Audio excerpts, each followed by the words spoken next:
Now many of the residents who turned up say they're animal lovers, but just can't get their pets the care they need. I have a Chipsue poodle puppy, and one night I was in New York when a car run over and mashed the whole inside test cement.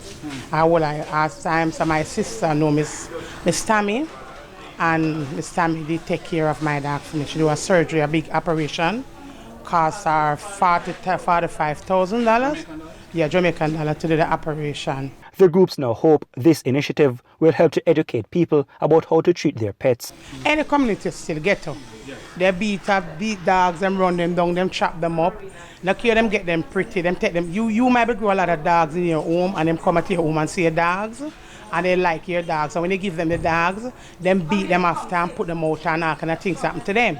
Instead of them buy them a sardine or a tin of mackerel, them beat them and them get rid of them and this. But this is what happens now in every community. It's not south side alone, this is going to happen in every community. You understand? Because educate people say just like we can be loved, animal can be loved too. And animal love too. Animal love more than people. Dwayne Anderson, TVJ News.